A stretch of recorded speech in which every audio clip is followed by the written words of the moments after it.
49장에는 유다 주변의 이방에 대한 심판 예언이 나옵니다.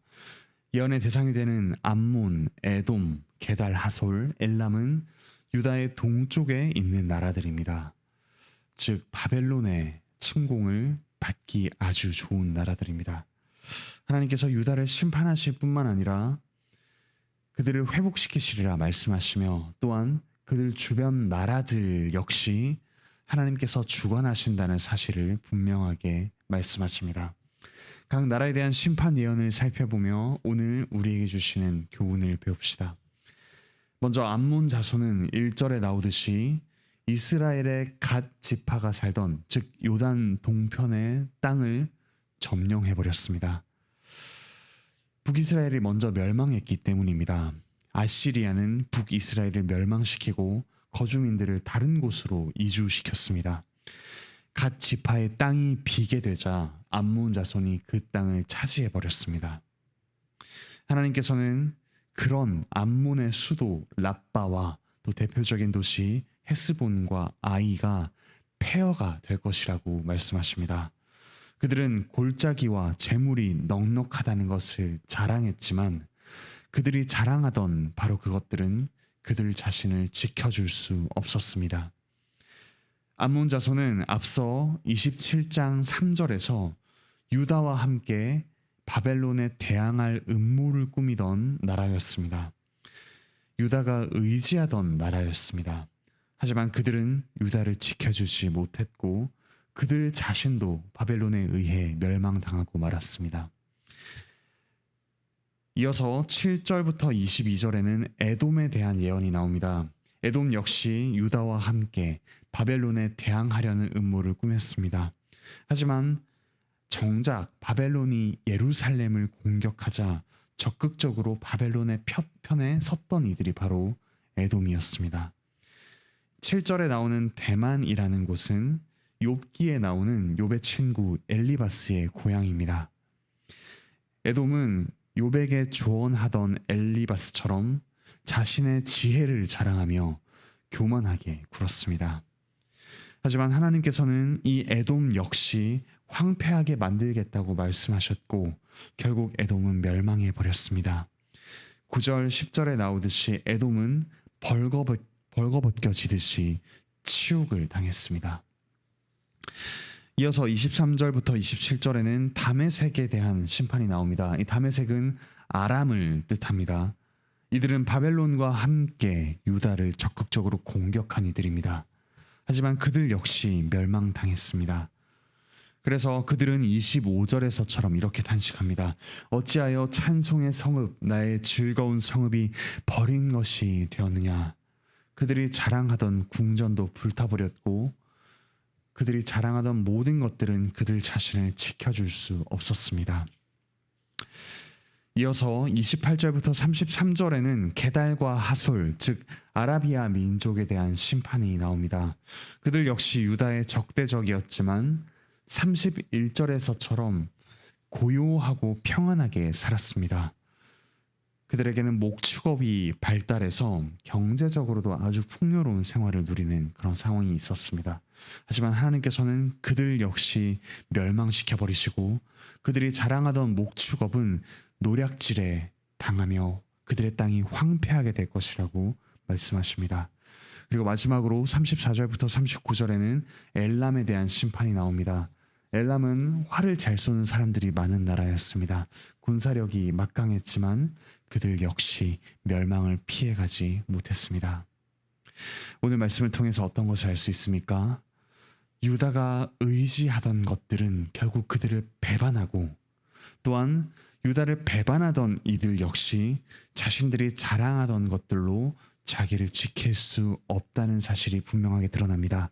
또한 하나님께서 유다를 심판하도록 내버려 두시지만 또한 동시에 그들을 심판하는 데 일조했던 이 세상의 악한 백성들, 악한 나라들 역시 하나님이 주관하고 계신다는 사실을 분명하게 보여주십니다. 오늘 우리가 하나님 외에 의지하는 것들이 분명히 있을 것입니다.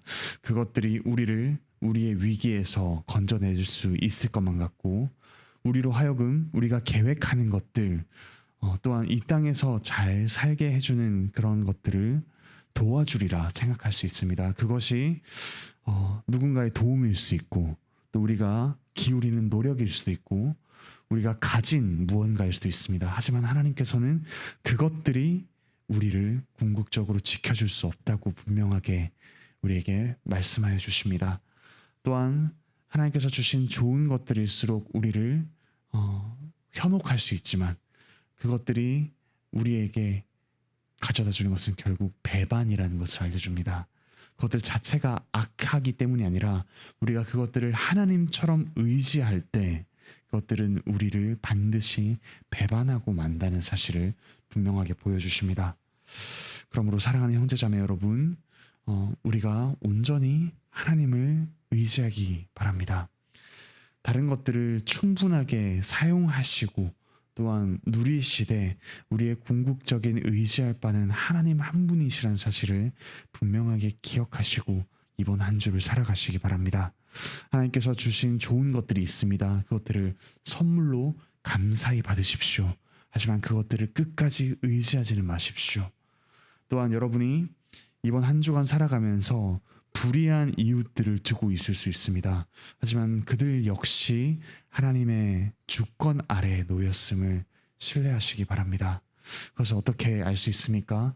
우리 주 예수 그리스도의 십자가가 그것을 분명하게 보여줍니다. 그리스도께서는 우리처럼 하나님 외에 다른 것들을 의지하지 않으셨습니다.